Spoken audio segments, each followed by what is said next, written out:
Hello, welcome. In this video, I'm going to share with you my first experience with OZORA, which is in the year of 2002. And that this might be preparing you for your first experience with OZORA.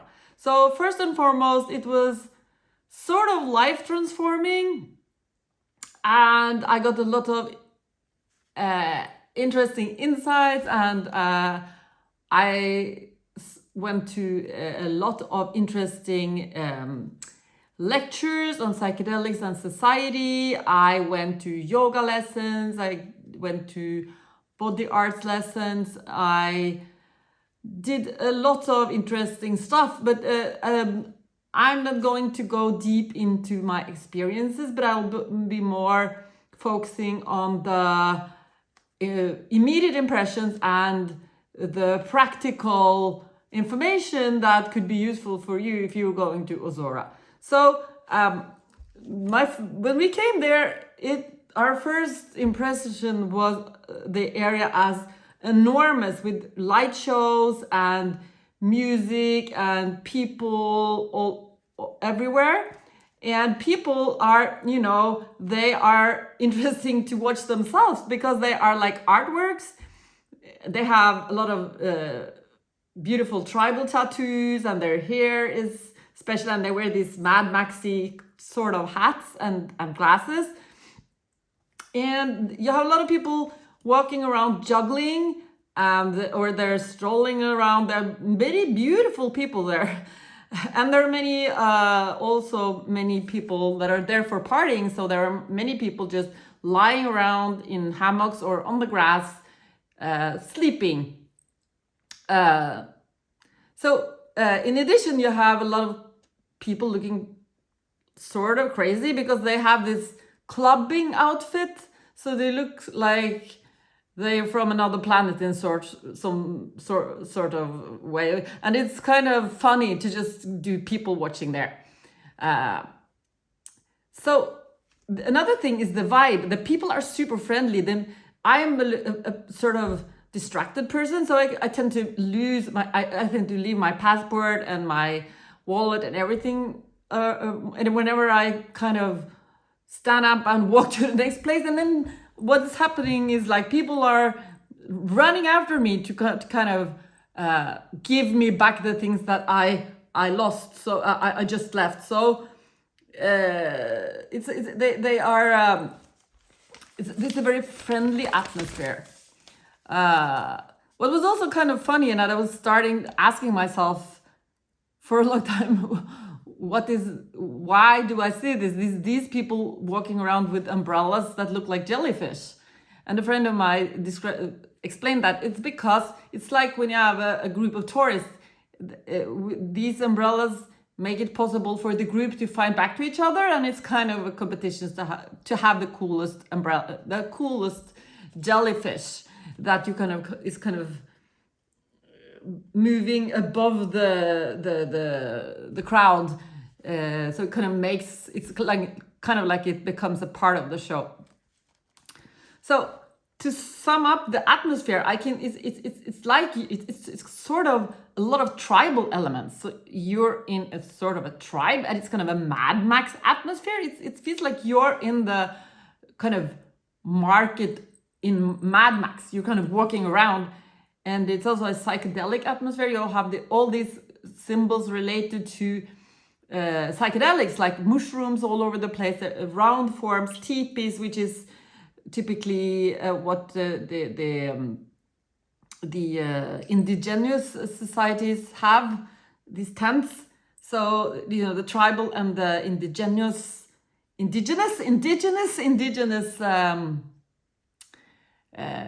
elements are kind of a core philosophy in the idea of the festival. I think it's more how to be self-sustained, how to be more sustainable, how to create a more sustainable and kind society. And there are also a lot of elements with spirituality and yoga. And what you start to notice is that people or a lot of people just walk around topless or even naked, both in the daytime and at the dance floor. And at the dance floor, people just pick up their massage benches so you can have massages in the middle of the dance floor. Other people are just sleeping around in hammocks or they are dancing naked. Yeah, so this is kind of the general atmosphere. But what you can do in addition to that, there's a lot of activities during the daytime. So you have, very interesting researchers and intellectuals holding lectures on psychedelics and society. For example, I went to one lecture on language, and the point of the lecture was that the English language is very object oriented. So we kind of isolate everything into objects, and we don't see the objects in context and the space around the context, because the indigenous societies are a lot more context and oriented into complexity, and they're also recognizing the magical society, how society is magical. So they connect with the spirits, the magical side of the human being, which is residing in your right brain half. And our society is constructed around, both the language and the whole societal system is constructed around the left half of the brain, which is kind of working more like a computer. So, and there was another lecture also on that exact thing, how we have created a society around addiction to media, addiction to social media, and how we never can find peace and calm and connect to our spiritual side. So that was extremely interesting. And I also went to groups doing like body arts, qigong, yoga. I didn't go to aikido, but there are other. I went to breathwork, and there are a plethora of things that you can engage in and try out. And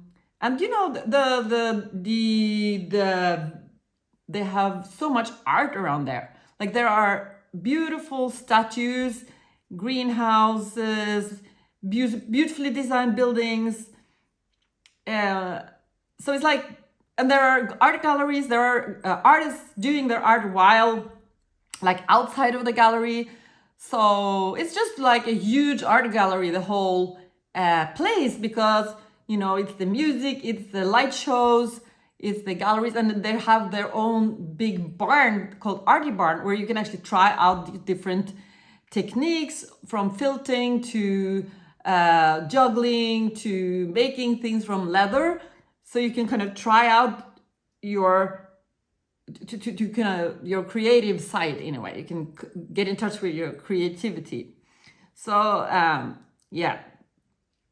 Other things that are there are big tents where you can chill out, and just if you feel worn out from the warmth, or if you have been using too much substances or alcohol or whatever, you can rest and you get help, and it's very well organized. People in yellow shirts walking around. You can ask people, and they have a great system to clean up the toilets and to remove the garbage and everything. It's of course pretty primitive. It's super hot. It's like 40 degrees centigrade. It's cold showers, which is beautiful and wonderful when it's that hot. It's not a luxury stay, to put it that way. You're staying in a tent, and that tent is warm as a sauna.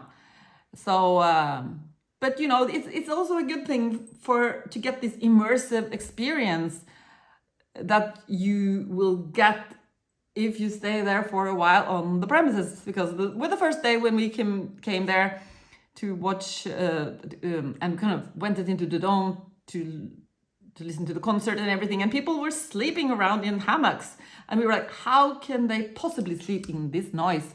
And the last day I was sleeping in the hammock in the dome, and it didn't seem strange for me anymore. So it's kind of, you're kind of becoming part of the whole experience the longer you stay there. So you might wonder what would have happened if we stayed more than 5 days. That's an interesting question to ask oneself. Well, they also had fire engines to cool people down with water, and what else? Yeah, it was such a peaceful atmosphere. People are moving gracefully and calmly and friendly, kind of just bowing to each other and hugging.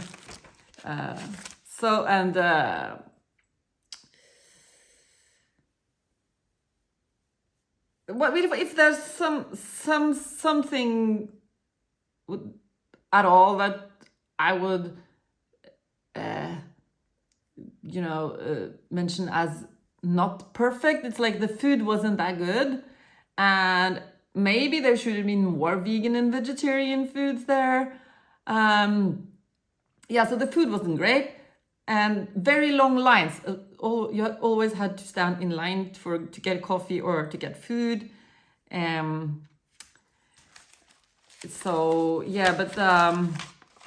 There were also no toilet paper situations. So bring your own toilet paper and also wet wipes, because that will save you.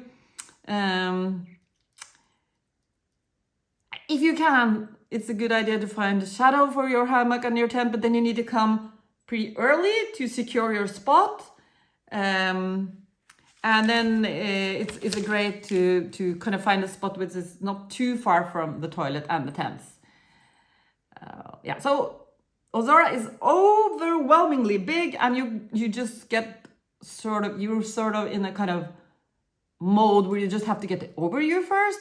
But at the end of the week, you're also walking around practically naked, smiling. And it's kind of